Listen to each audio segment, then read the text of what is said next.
Nasunog at tuluyang naabo ang tatlong tuna fishing vessel matapos sumiklab ang apoy sa loob ng MGTR compound sa Barangay Tambler, General Santos City nitong Miyerkules ng hapon, Hulyo 1. Batay sa ulat ng Bureau of Fire Protection General Santos City Fire Station, nagsimula ang sunog bandang alas 2:19 ng hapon at mabilis na kumalat sa mga nakadaong na bangka sa lugar. Dahilan upang agad na rumesponde ang mga bumbero at mga tauhan sa paligid ng compound.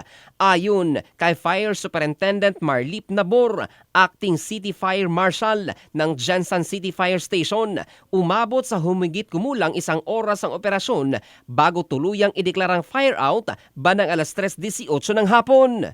Gayunman, nakaranas muna ng aberya ang mga bumbero matapos umano silang harapin ng mga pukyutan sa lugar habang isinasagawa ang firefighting operation.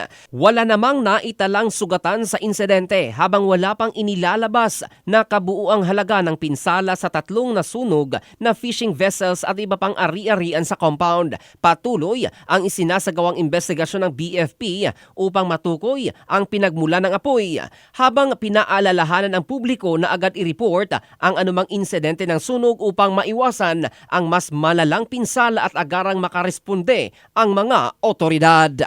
In the heart of changing lives, ito si Jovel Candado ng Brigada News Philippines, the Music and News Authority.